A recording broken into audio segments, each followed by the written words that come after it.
Hello students, welcome back on my YouTube channel immortal physics. आज मैं आपके लिए लेके आया हूँ लेक्चर नंबर 4 और हमारा जो नेक्स्ट टॉपिक है वो है कंजर्वेशन ऑफ इलेक्ट्रिक चार्ज। तो अगर आपको वीडियो पसंद आए तो इसको लाइक कीजिएगा, शेयर करिएगा और जिन्होंने अभी तक सब्सक्राइब नहीं किया है वो मेरे चैनल को पाठशाला इमोर्टल फिजिक्स अक्षय भौतिकी को सब्सक्राइब करें। चलिए स्टार्ट करते हैं। Conservation of electric charge. तो मेरे ख्याल से सभी को इलेक्ट्रिक चार्ज क्या होता है इसका मतलब तो सभी को समझ में आ गया है। अब हम लोग देखते हैं कंजर्वेशन ऑफ इलेक्ट्रिक चार्ज का मतलब क्या होता है। तो बहुत सारे एक्सपेरिमेंट्स हैं, बहुत सारे फिनोमेनाज हैं, बहुत सारी घटनाएं हैं जिनसे हमको एक चीज़ पता चली और वो ये पता चला है कि जो टोटल अमाउंट होता है, जो हमारा क्या होता है टोटल अमाउंट होता है चार्ज का, किसी भी एक आइसोलेटेड सिस्टम का, किसी भी एक आइसोलेटेड सिस्टम का, तो जो टोटल चार्ज होता है किसी भी आइसोलेटेड सिस्टम का वो कैसा होता है, कांस्टेंट होता है, वो हमेशा रिमेन्स कांस्टेंट रहता है। हाँ, ऐसा हो सकता है कि जो चार्ज है वो आपका ट्रांसफर हो जाए उसी सिस्टम में, उसके एक पार्ट से दूसरे पार्ट में, उसके एक पार्ट से दूसरे पार्ट में क्या हो जाए, ट्रांसफर हो जाए। ऐसा तो हो जाएगा, लेकिन ऐसा नहीं होगा कि आप चार्ज को अपने से क्रिएट कर सको या फिर डिस्ट्रॉय कर सको। ठीक है, मीन्स इसका ये हुआ कि जो नेट चार्ज होता है वो हमारा कैसा रहता है, ऑलवेज रिमेन सेम रहता है। It means that charge can neither be created not destroy. ना तो चार्ज को हम लोग क्रिएट कर सकते हैं और ना ही इसको डिस्ट्रॉय कर सकते हैं। इसी को हम लोग बोलते हैं this is the law of conservation of charges. ठीक है, तो एक बार फिर से इसको देखते हैं कि हमारा जो टोटल अमाउंट ऑफ चार्ज होता है किसी भी आइसोलेटेड सिस्टम का वो हमारा रिमेन्स कांस्टेंट रहता है।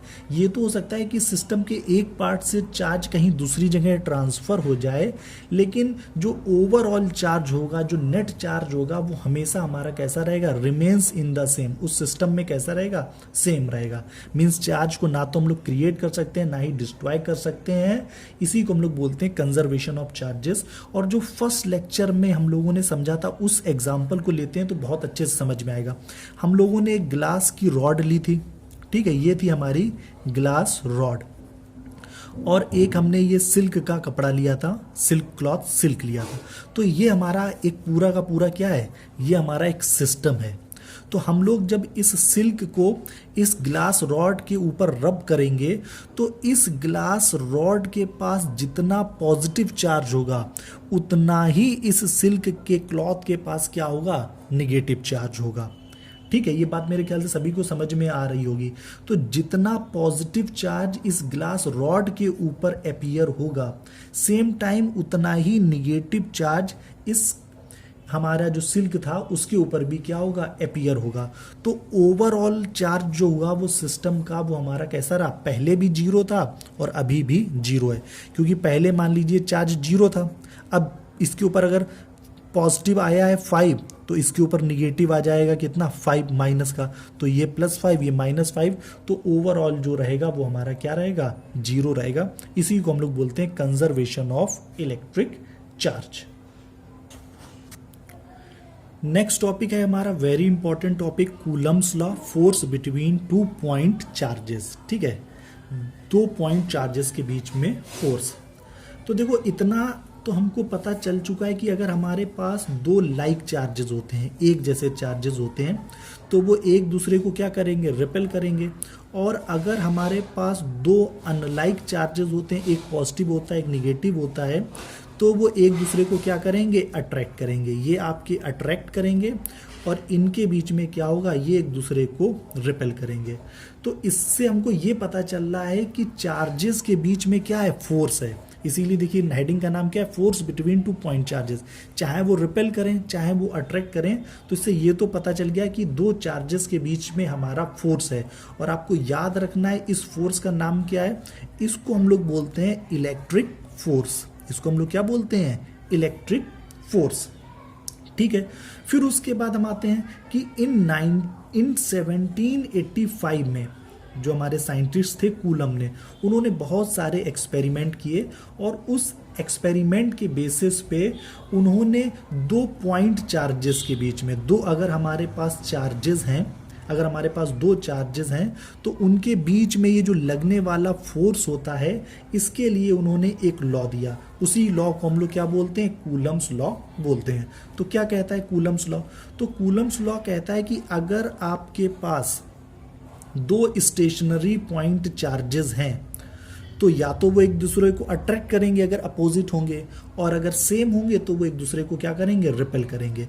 तो अगर आपके पास 2 स्टेशनरी पॉइंट चार्ज हैं तो इनके बीच में जो फोर्स होगा, इनके बीच में फोर्स लग रहा होगा, या तो वो फोर्स ऑफ अट्रैक्शन होगा या तो वो फोर्स ऑफ रिपल्सन होगा। तो इनके बीच में ये जो लगने वाला फोर्स होगा, तो उन्होंने कहा कि वो डायरेक्टली प्रोपोर्शनल होगा किसके? Product of the charges. जो चार्जेस हैं, एक चार्ज हमने मान लिया Q1 है, एक चार्ज हमने मान लिया Q2 है, तो ये जो चार्जेस हैं इनके प्रोडक्ट के डायरेक्टली प्रोपोर्शनल होगा। और इनके दोनों चार्जेस के बीच की जो डिस्टेंस है, वो डिस्टेंस अगर हम लोग R मान लें तो ये जो फोर्स होगा वो हमारा इनवर्सली प्रोपोर्शनल होगा to the square of the distance between them. तो ये 2 पॉइंट्स उन्होंने बताए कि जो फोर्स इनके बीच में लग रहा होगा वो डायरेक्टली प्रोपोर्शनल होगा product of the charges and inversely proportional to the square of the distance between them. और इसकी डायरेक्शन क्या होगी? तो इसकी जो डायरेक्शन होगी वो होगी लाइन ज्वाइनिंग दी 2 चार्जेस। दोनों चार्जेस को जो लाइन ज्वाइन कर रही होगी उसी के अलोंग इसकी डायरेक्शन होगी। तो अगर हम लोग इसको एक साथ लिखें तो हमारा ये फॉर्मूला निकल के आएगा, F is directly proportional to Q1 Q2 upon R square. और प्रोपोर्शनलिटी का साइन हटाएंगे तो यहां पर हमारा क्या आ जाएगा? एक कांस्टेंट आ जाएगा। तो उसको हम लोग कैसे लिख सकते हैं? F equals to K Q1 Q2 upon R square, जहां पर K हमारा क्या है? प्रोपोर्शनलिटी कांस्टेंट है। और ये किन चीजों पर डिपेंड करेगा? तो ये डिपेंड करेगा चार्जेस पे, units used for charges, distance and force. उस पर ये हमारा जो K होगा वो क्या करेगा? डिपेंड करेगा।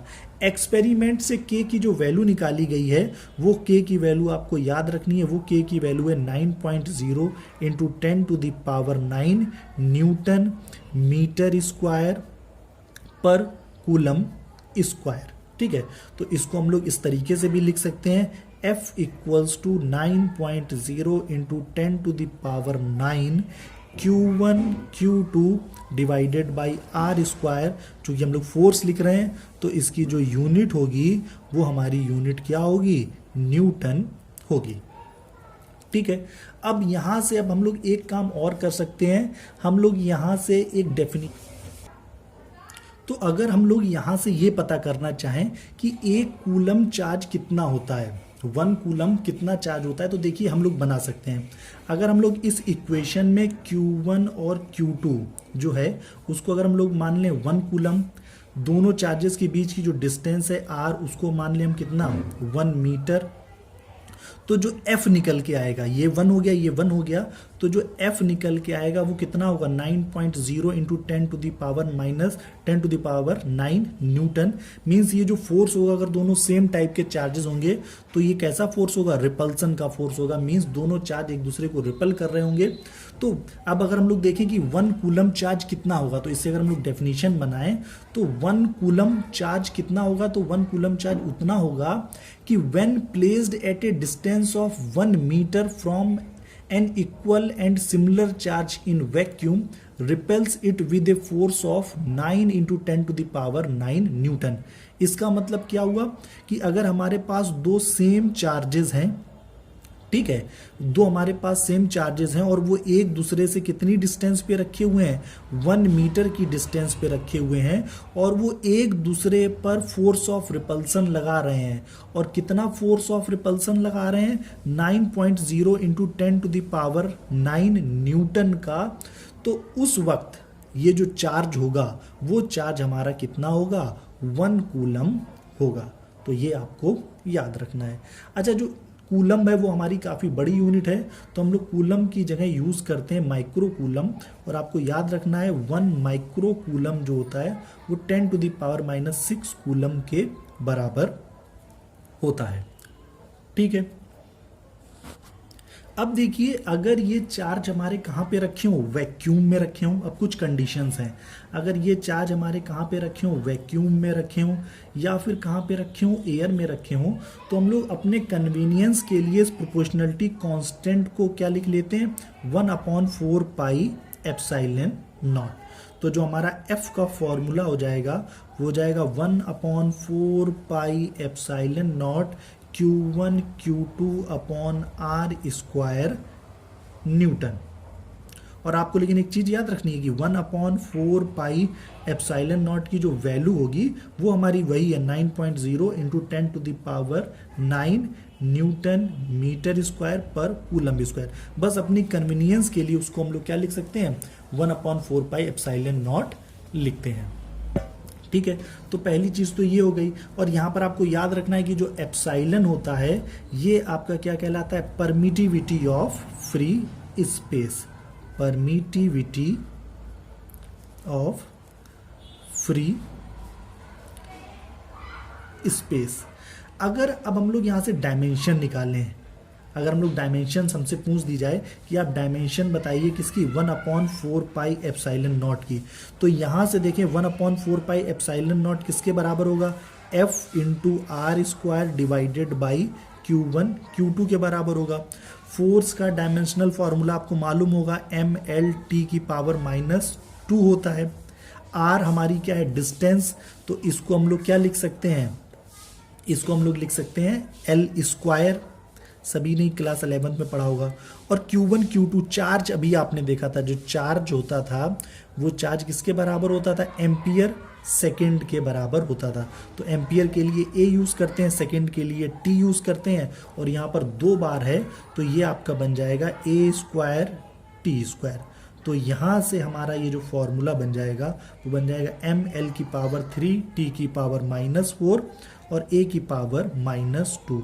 अब ये मत कंफ्यूज होइएगा कि फोर्स में ये कहाँ से आ गया, तो फोर्स का जो हमारा फॉर्मूला होता है सभी को मालूम है, मास इनटू एक्सेलरेशन होता है। मास का होता है m और एक्सेलरेशन का होता है LT की पावर -2। तो इस तरीके से ये हमारा डायमेंशन बन गया। अगर हमसे पूछी जाए कि एप्सिलॉन नॉट की वैल्यू कितनी होती है, हालांकि वो आपको याद रखनी है, तो अगर आपसे पूछा जाए एप्सिलॉन नॉट की वैल्यू कितनी होगी तो आपको ये चीज़ तो मालूम ही है कि 1/4 पाई एप्सिलॉन नॉट किसके बराबर होता है, 1/4 पाई एप्सिलॉन नॉट हमारा बराबर होता है 9.0 इंटू 10⁹ न्यूटन मीटर स्क्वायर पर कूलम स्क्वायर के बराबर होता है। तो एप्सिलॉन को इधर रहने दीजिए, बाकी सबको उधर भेज दीजिए, तो ये ऊपर चला गया तो ये नीचे आ जाएगा, तो ये हो जाएगा 1/4 पाई इंटू 9.0 इंटू 10⁹ कूलम ऊपर चला जाएगा, न्यूटन मीटर स्क्वायर नीचे आ जाएगा। ठीक है, इस पूरे को जब आप सॉल्व करेंगे 1 को तो ये निकल के आता है 8.85 इंटू 10⁻⁻12 कूलम स्क्वायर पर न्यूटन मीटर स्क्वायर। अगर आपसे डायमेंशन पूछी जाए एप्सिलॉन नॉट की, एप्सिलॉन नॉट की डायमेंशन क्या होगी, तो एप्सिलॉन नॉट का देखिए जो फॉर्मूला बनेगा, तो अगर हम लोग यहाँ से देखें एप्सिलॉन नॉट का जो फॉर्मूला बनेगा तो ये 4 पाई और ऊपर चला जाएगा, और 4 पाई वैसे भी हमारा कांस्टेंट है तो उससे हमको कुछ लेना देना है नहीं। तो एप्सिलॉन नॉट का जो फॉर्मूला बनेगा अगर हम लोग यहाँ से बनाएं तो ये बनेगा जाके 1/4 पाई Q1 Q2 divided by FR square. तो जस्ट आपको ये जो हम लोगों ने डायमेंशनल फार्मूला निकाला था इसको हमें क्या कर देना है, रिवर्स कर देना। आप देखोगे तो FR स्क्वायर यहाँ पर नीचे है, इसमें FR स्क्वायर ऊपर है, Q1 Q2 नीचे है तो यहाँ पर Q1 Q2 ऊपर है। तो वहाँ पर M पॉजिटिव है तो यहाँ पर M की पावर -1 हो जाएगा, L पॉजिटिव है तो यहाँ L कैसा हो जाएगा, निगेटिव हो जाएगा। यहाँ पर T कैसा है, हमारा निगेटिव है तो यहाँ पर T हमारा कैसा हो जाएगा, पॉजिटिव हो जाएगा, और A यहाँ पर निगेटिव है तो A हमारा कैसा हो जाएगा, पॉजिटिव हो जाएगा।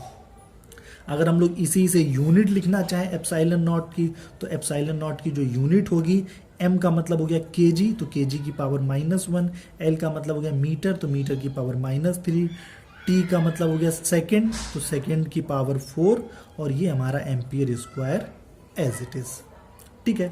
अब दूसरी कंडीशन आपको देखनी है। दूसरी कंडीशन कौन सी होगी? When the surrounding medium is not vacuum. ऊपर जितनी हम लोगों ने बात की थी वैक्यूम या फिर एयर की बात की थी, लेकिन अगर वहां पर कोई इंसुलेटिंग मटेरियल हो, जैसे हमारा ग्लास हो, वैक्स हो, पेपर हो मीडियम में बीच में, तो उस केस में हम लोग क्या करते हैं कि जो हमारा फॉर्मूला होता है F इक्वल्स टू 1/4 पाई लिखते हैं, और Q1 Q2 divided by R square. जहां पर अब जो हमारा ये है इसको हम लोग बोलते हैं एब्सोल्यूट परमिटिविटी। इसको हम लोग क्या बोलते हैं? एब्सोल्यूट परमिटिविटी बोलते हैं। और एयर के लिए, फॉर एयर की अगर हम लोग बात करें तो एप्साइलन और एप्साइलन नॉट हमारे कैसे होते हैं? लगभग बराबर होते हैं, हालांकि actually slightly larger than epsilon not होता है। फॉर अदर मटेरियल के लिए आपको याद रखना है एप्साइलन लिख सकते हैं, या फिर एप्साइलन की वैल्यू क्या होती है? के एप्साइलन नॉट होती है। तो यहाँ से जब हम लोग फॉर्मूला बनाते हैं तो ये फॉर्मूला हमारा बन के आता है F equals to 1/4 pi epsilon naught के Q1 Q2 divided by R square. जहां पर के अभी आपको याद रखना एक डायमेंशन लेस कांस्टेंट है, जिसको हम लोग बोलते हैं डाइलेक्ट्रिक कांस्टेंट, या फिर इसको हम लोग बोलते हैं रिलेटिव परमिटिविटी, और इसका एक और नाम है स्पेसिफिक इंडक्टिव कैपेसिटी। ठीक है, हालांकि ये भी हमारा आगे आएगा। तो ये था हमारा कूलम्स लॉ। तो अगर आपको ये समझ में आया हो तो इस वीडियो को लाइक कीजिएगा, शेयर कीजिएगा, और अगर आपने चैनल सब्सक्राइब ना किया हो तो इसको सब्सक्राइब कीजिएगा।